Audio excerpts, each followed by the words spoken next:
하나님의 말씀은 사사기 17장 6절 말씀입니다. 그때에는 이스라엘에 왕이 없었으므로 사람마다 자기 소견에 옳은 대로 행하였더라. 아멘.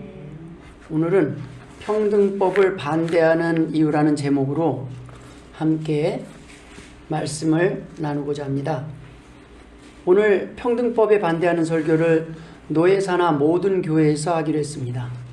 왜냐하면 지금 발의된 평등법이 그만큼 제정되면 안 될 악법이기 때문입니다.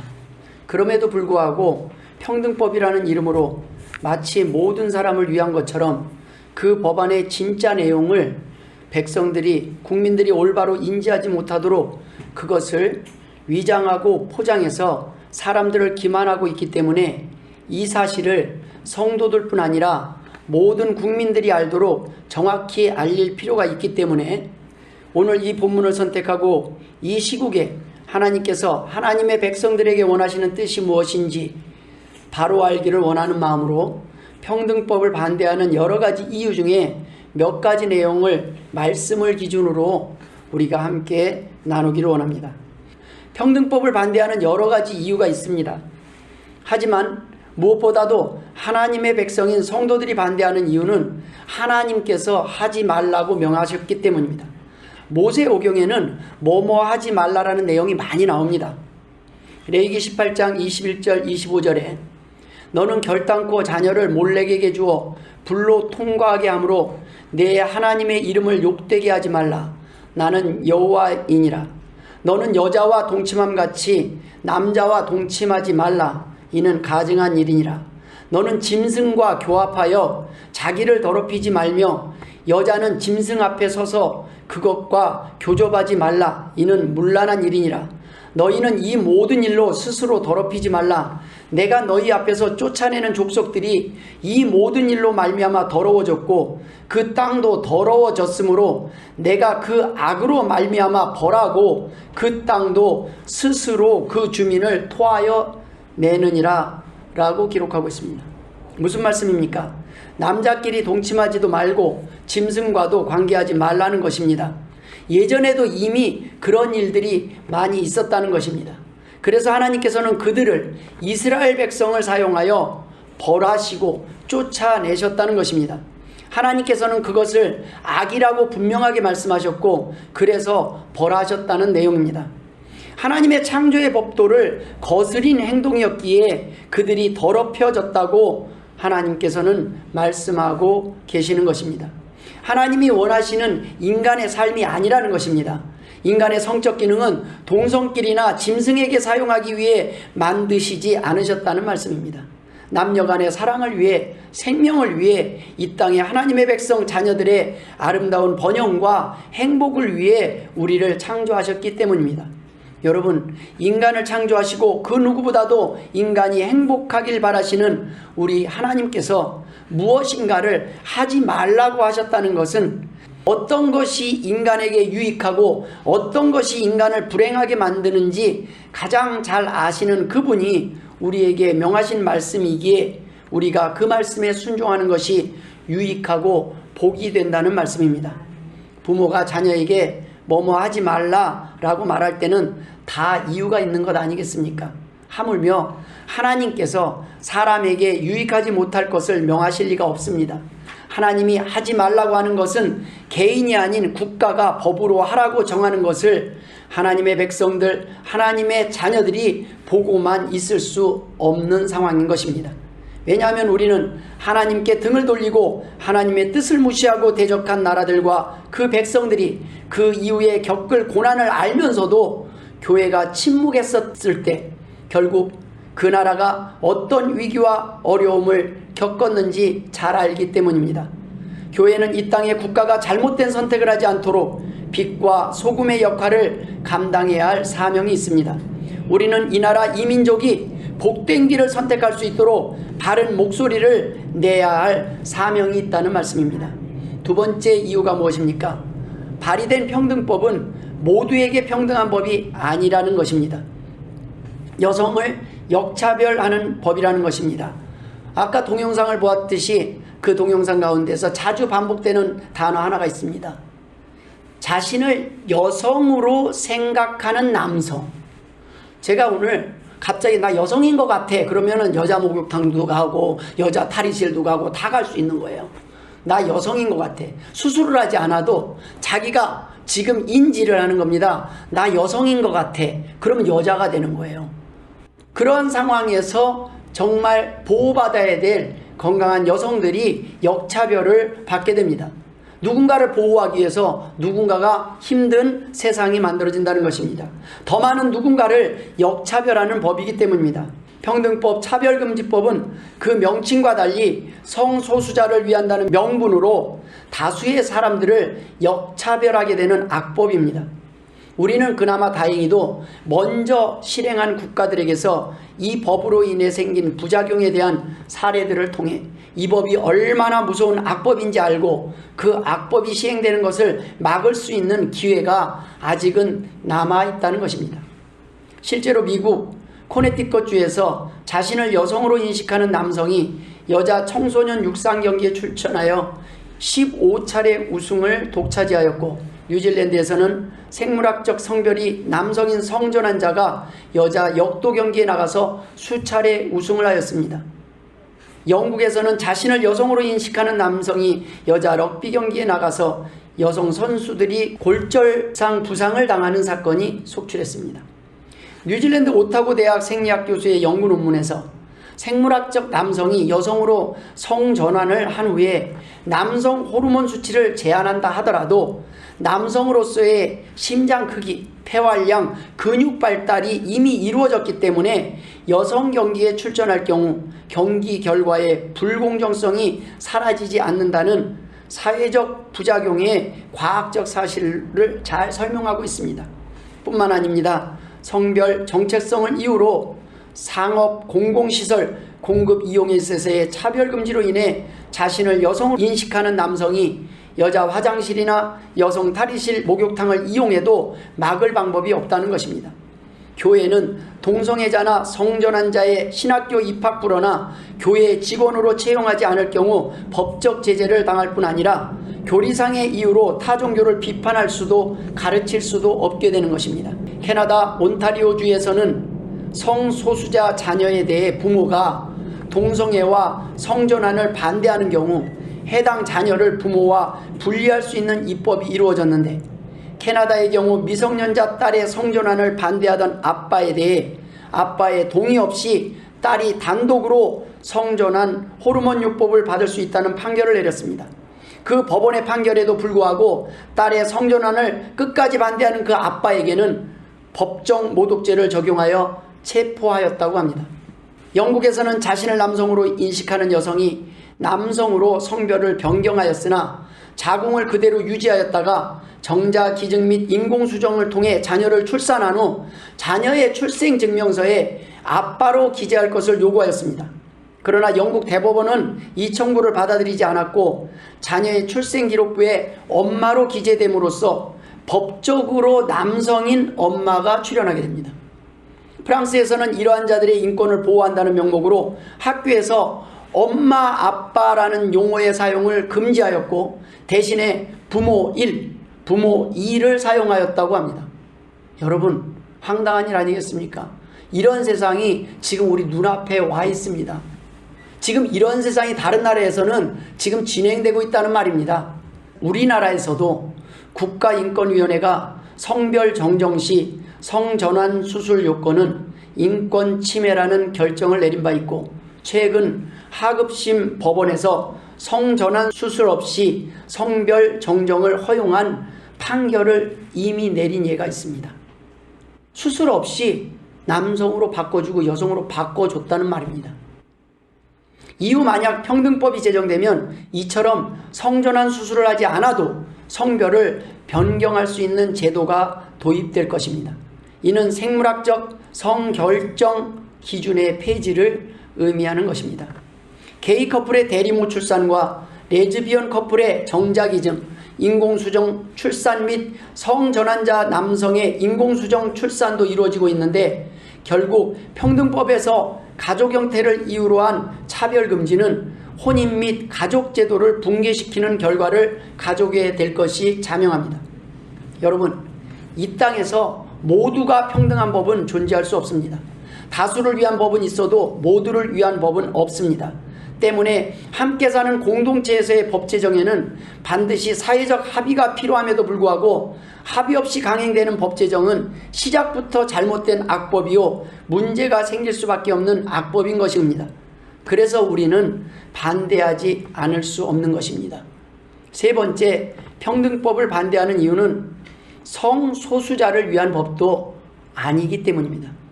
여러분, 우리는 기독교가 다수라서 이 법을 반대하는 것이 아닙니다. 단 10명의 기독교인만 남더라도 우리는 이 법을 반대할 것입니다. 우리는 이 법이 더 많은 사람들의 원트와 의견을 무시하고 차별하는 악법이기 때문에 반대하는 것입니다. 이 평등법, 차별금지법은 결과적으로 성소수자를 위한 법도 소수자를 위한 법도 아니기 때문입니다. 역대 대통령이나 정치인들이 하나같이 국민을 위한다는 목적으로 여러 가지 법을 만들어 집값을 잡겠다고 했지만 좋은 목적과 명분에 걸맞는 결과가 나타났습니까? 원하는 대로 나타나지 않았습니다. 여성을 위해 만든 여성가족부가 열심히 여성의 인권을 강조함으로 인해서 도리어 남성이 역차별받는 상황까지 생겼다는 말도 무성합니다. 여성가족부를 폐지하자는 말까지 나왔습니다. 뿐만 아니라 여성을 위한 제도가 여성의 아버지와 여성의 아들이 보호받기 힘든 상황에 처하게 됨으로 인해서 지나치게 여성만을 위한 법이 되어 도리어 부메랑이 되어 여성의 불행의 원인이 되기도 하고 젠더 갈등의 기폭제가 되었다는 말들도 있습니다. 여러분, 여성을 위한다고 만든 법이 여성을 더 힘들게 만들었다면 진짜 여성을 위하는 법이 무엇인지 잘 몰랐기 때문은 아닙니까? 집값을 잡겠다고 만든 법이 집값을 올려놓았다면 법이 없었기 때문이 아니라 집값이 오르는 진짜 문제가 무엇인지 몰랐기 때문이 아닐까요? 이혼율이 늘어나면서 사랑이 없어서 생긴 문제라고 해서 사람 간의 사랑을 법으로 강제한다고 하면 과연 행복할 수 있을까요?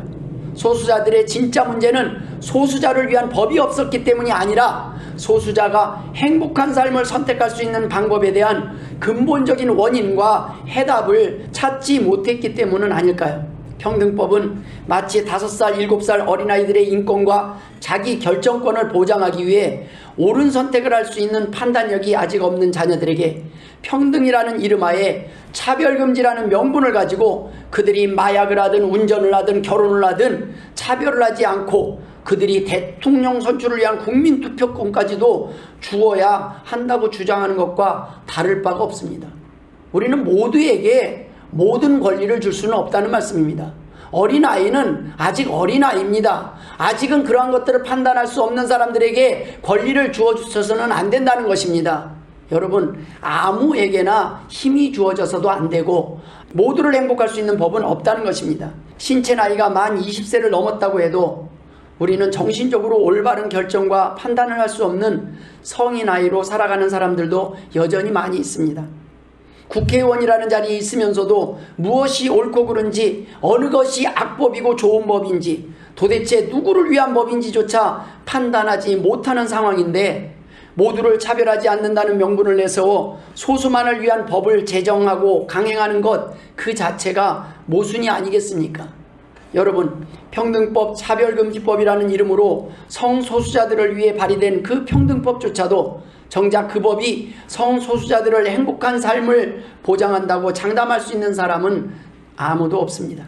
결과적으로 평등법 또한 성소수자를 위한 법이 될 수 없기 때문입니다. 이 법이 성소수자들의 행복한 삶을 위한 목적지, 그들과 함께 살고 함께 살아야 하는 공동체 구성원들과 함께 공존할 수 없는 법이기 때문입니다. 우리 인간이 행복할 수 있는 길은 하나님이 정하신 그 자리로 돌아오는 것입니다. 하나님이 원하는 삶으로 돌아가는 것입니다. 하나님이 원하는 삶을 통해 회복하는 것입니다. 회복시키는 것입니다. 그래야 행복해질 수 있는 것입니다. 여러분, 병든 사람들이 많이 있습니다. 마음의 상처를 입은 사람들이 많이 있습니다.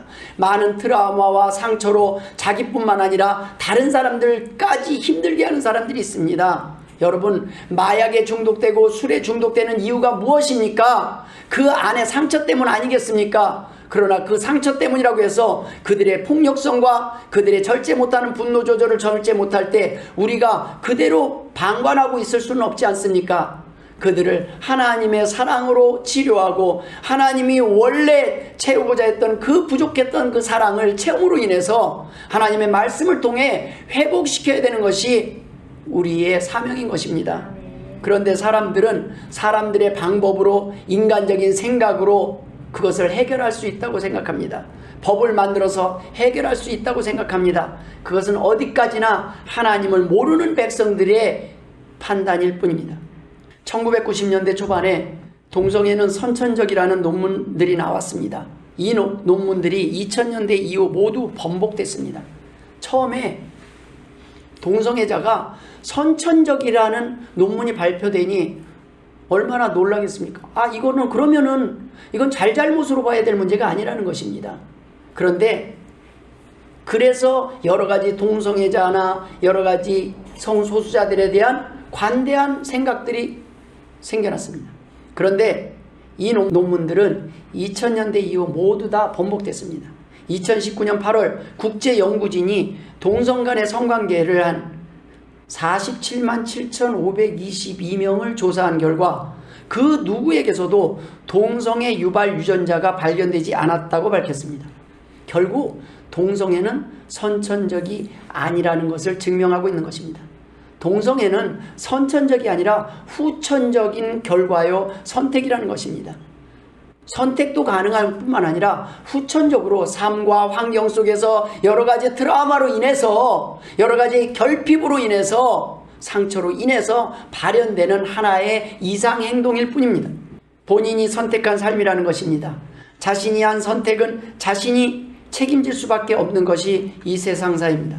공동체는 성소수자들이 보다 나은 행복한 삶을 위해 옳은 선택, 더 나은 선택을 할 수 있도록 관심과 사랑을 가지고 도와야 할 책임이 있음을 공감해야 합니다. 그리고 함께 고민해야 할 것입니다. 어떻게 그들이 다시 하나님이 원래 계획했던 그 아름다운 행복한 삶으로 돌아올 수 있는지 고민해야 한다는 것입니다. 무엇을 도와야 할 것인가를 고민해야 한다는 것입니다. 성소수자들을 향한 정죄나 차별이 아닌 그들의 회복과 참된 행복이 목적이 되어야 합니다. 그러나 발의된 평등법은 너희들은 어쩔 수 없어. 그냥 너희들 하고 싶은 대로 하고 살아. 너희들은 우리와 같지 않아. 너희들끼리 한번 잘 살아봐 라는 것입니다. 그래, 인정해 줄게. 그냥 그런데 니들끼리만 잘 살아. 하나님께서 하지 말라는 말씀에 답이 있음을 믿으실 주의 이름으로 축원드립니다. 하나님께서 말씀하셨다면 뭐뭐 하지 않을 수 있는 그 능력이, 그 힘이 우리에게 있다는 것입니다. 하나님은 할 수 없는 것을 시키는 분이 아니라는 겁니다. 너희는 이런 것을 하지 말라. 그것은 우리가 하지 않을 수 있다는 것입니다. 우리에게 그것을 선택할 수 있는 능력이 있다는 것입니다. 하나님께서는 할 수 없는 것을 명하시는 분이 아니십니다. 평등법은 성소수자를 차별하지 않는 법이 아니라 성소수자를 확실하게 픽스하는 것입니다. 경계선을 그어버리는 겁니다. 완벽한 구별이요 차별이 시작되는 것입니다. 그동안은 숨어서 드러내지 않으므로 그나마 보호받고 지킬 수 있는 남은 자존감조차도 그들은 그 사람들이 음지에서 양지로 나오게 하는 듯 하지만 양지로 나온 그들에게 제3의 성으로 분리하고 철저히 선을 그어놓고 살게 할 것입니다. 법은 만들어 놓되 자기 아들을 주겠습니까? 자기 딸을 주고 싶겠습니까? 자기 가족으로 받아들이기 싶겠습니까? 주민등록상에 제3의 성으로 딱 찍혀 있는데 여러분, 의외로 보수적인 사람이 많습니다. 도리어 그들은 더 섞이기 힘들 수 있습니다. 아예 주민등록상에도 안 드러냈으면 속으로 숨기고나 살 수 있어요. 혼자 고민하면서 살 수 있습니다. 근데 여기에 딱 찍혀버리면 어떻게 됩니까? 여러분, 직장에서 채용할 때 아유 네 그러시군요 하지만 빼버려요. 여러분, 여자라는 이름만으로 직장에서 차별했던 시대가 있지 않았습니까? 별거 없어요. 그냥 여자였군요. 네 아유 애쓰셨습니다 하고 빼버리는 거예요. 여러분, 그것이 분명하게 기록돼 버리면 여러분 빠져나갈 길이 없습니다. 그거야말로 진정한 차별을 받게 될 것이라는 것입니다. 마치 학벌이나 젠더 갈등처럼 겉으로는 평등을 말하고 차별하지 않는 듯하지만 철저히 능력을 앞세우고 철저히 다른 명분을 세워 구별하게 될 것이라는 것입니다.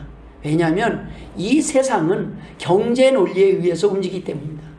이 사람이 우리 집단과 공동체 회사에 도움이 되겠느냐 안 되겠느냐에 철저하게 경제 논리가 들어가 있습니다.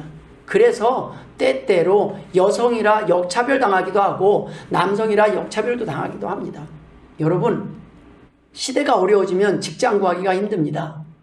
저도 어려운 시절이 있었습니다. 직장을 구하려고 하고 일자리를 찾다 보니까요, 남자들이 들어갈 수 있는 직장이 더 적더라고요.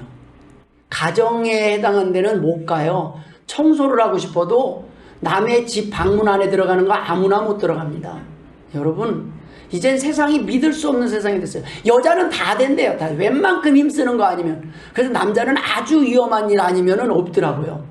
그냥 주변에서 찾을 수 있는 일이 없어요. 그냥 고층 아파트 빌딩 짓는데 매달리는 거 외에는 답이 없는 경우가 있더라고요. 여러분, 때때로 우리가 어떠한 일 속에서 우리는 그것을 역차별이 아니라 여자가 더 편하기 때문에 쓰는 경우가 있습니다. 요양보호사 남자가 따면 뭐합니까? 누가 써주겠습니까? 그러나 여자가 따면 남자분도 여자가 케어하고 여자분도 여자가 케어하더라고요. 여러분, 그럼 이걸 역차별이라고 하겠습니까? 여러분, 하나님께서 각자에게 주신 달란트라는 말씀입니다. 여자에게 더 맞는 일이 있고 여자가 더 잘하는 일이 있어요. 남자가 더 잘하는 일이 있다는 말입니다. 각각의 역할을 구분해 주셨어요. 그런데 굳이 그것을 서로 이게 낫니 저게 낫니 할 필요가 없어요. 남녀가 결혼해서 서로 도와서 윈윈 하면서 살면 되는 겁니다. 남녀가 직장 가운데서 서로의 달란트에 맞는 일들을 나눠서 하면 됩니다. 예전에는 힘으로 하던 일들이 많았습니다. 노동이 중심이 됐던 일들이 많았습니다. 그런데 요즘은 컴퓨터가 중심이 됐어요. 여자들이 더 잘해요. 그래픽, 디자이너. 이제 컴퓨터 쪽도 여자들이 직장에서 많은 사람들이 일을 하고 있습니다. 남자들이 갈 곳이 점점 없어요. 힘쓸 일이 많지 않아요. 점점 자동화가 되는 바람에. 이제 점점 여자들의 힘이 강해지는 시대입니다. 굳이 법을 만들지 않아도 이 시대가 여성이 유리한 시대로 또 바뀌고 있습니다. 여러분, 그 모든 것이 달란트입니다. 그 모든 각자에게 주어진 달란트를 하나님께서 각자가 먹고 살 수 있게 다 주셨다는 말씀입니다. 그것을 감사하면서 그 가운데서 서로를 존중하며 살아가면 됩니다. 그런데 우리는 이러한 법들을 통해서 이전보다 더 많은 사람들이 더 큰 상처를 입고 더 불행해질 수 있기 때문에 우리가 가만히 있을 수가 없어서 평등법을 반대하는 것입니다. 아, 이렇게 되면 큰일 나겠다. 이러 되면 남자나 여자뿐만 아니라 어떠한 사람들조차도 다 같이 함께 사는 공동체 속에서 서로 힘들겠구나. 그래서 반대하는 것입니다. 말씀을 마무리 짓도록 하겠습니다. 2004년 스웨덴 법원은 동성애에 대해 부정적 설교를 한 목사에게 징역 1개월을 선고했습니다. 저도 징역 1개월을 선고당할 수 있습니다. 이제 이 법이 발의되게 되면 함부로 설교할 수도 없습니다. 캐나다 대법원은 동성애 금지하는 성경 구절이 적힌 유인물 배포는 증오 범죄라고 손해배상과 수십만 달러 소송 비용을 지급하라고 판결했습니다. 영국은 직장에서 전도한 기독교인에 대한 징계는 정당하다고 판결했습니다. 아까 설교 시작할 때 레위기 18장 말씀 제가 읽었죠? 네, 그러면 저는 엄청난 손해배상금을 물어야 될 상황에 처할 수도 있습니다. 여러분, 교회가 과연 이러한 악법 제정을 눈앞에 두고 가만히 있어서야 되겠습니까? 유엔 소속 195개 회원국 중에 동성애 차별금지법이 없는 국가가 몇 개국인지 아십니까? 131개국입니다. 67%예요. 마치 이게 모든 나라가 다 하고 있는데 우리나라만 안 하는 것처럼 지금 진행하고 있는데 131개국이 차별금지법이 없습니다. 동성애에 대한 포괄적 차별금지법이 있는 국가는 35개국 18% 뿐입니다. 반면에 동성애를 처벌하는 국가가 있어요. 그 국가가 72개국이나 됩니다. 도리어 동성애를 하면 아예 처벌을 해버려요. 그런 나라가 37%나 됩니다. 그런데 우리나라는 지금 이 법을 마치 우리나라가 시대에 뒤떨어진 것처럼 지금 모든 나라가 다 하고 있는데 우리나라만 후진국인 것처럼 이렇게 지금 사람들에게 알리고 있습니다. 성적 지향을 차별하는 사유에 포함한다는 유엔 총회 결의는 없었을 뿐만 아니라 우리나라만 없는 것도 아니고 모든 나라가 다 추구하는 법도 아니라는 것입니다. 도리어 동성애를 처벌하는 나라가 37%나 있는 것을 볼 때 차별금지법은 시급한 문제도 아니요 충분한 명분이 있는 내용이 아님에도 불구하고 이를 추진하는 사람들은 진짜 성소수자를 위한 발의가 아닌 또 다른 저희 때문이라고 생각할 수밖에 없지 않겠습니까? 참으로 안타까운 현실입니다. 우리가 이런 세상을, 이런 현실을 살아가게 된 이유가 있습니다. 이 땅의 사람들이 바로 하나님의 말씀을 무시하고 각기 소견에 좋은 대로 살다 보니 이러한 혼란이 올 수밖에 없었던 것입니다. 바로 왕이 없기 때문입니다. 섬길 왕을 정하지 못했기 때문입니다. 흔들리지 않는 왕, 변함이 없는 왕, 정말 우리를 사랑하는 왕, 영원한 왕은 이 세상에는 없습니다.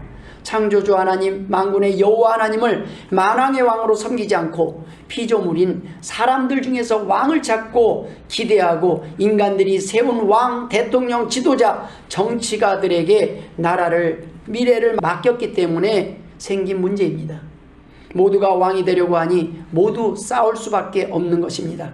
저마다 자신이 왕을 뽑았다고 생각하고 자신이 왕이라 생각하고 자신이 왕이 되고 싶어하니 각자 자신이 원하는 삶, 자신의 욕구, 가치관대로 살고 싶어서 이런저런 명분을 내세워서 말도 안 되는 궤변만을 늘어놓게 되는 것뿐입니다. 오늘 본문의 말씀에 답이 있습니다. 그때에는 이스라엘의 왕이 없었으므로 사람마다 자기 소견에 옳은 대로 행하였도다. 많은 사람들이 하나님을 섬기지 않고 하나님을 떠나서 하나님의 말씀이 없는 시대를 살고 있기 때문에 지금 이런 말도 안 되는 일이 진행되고 있는 것입니다.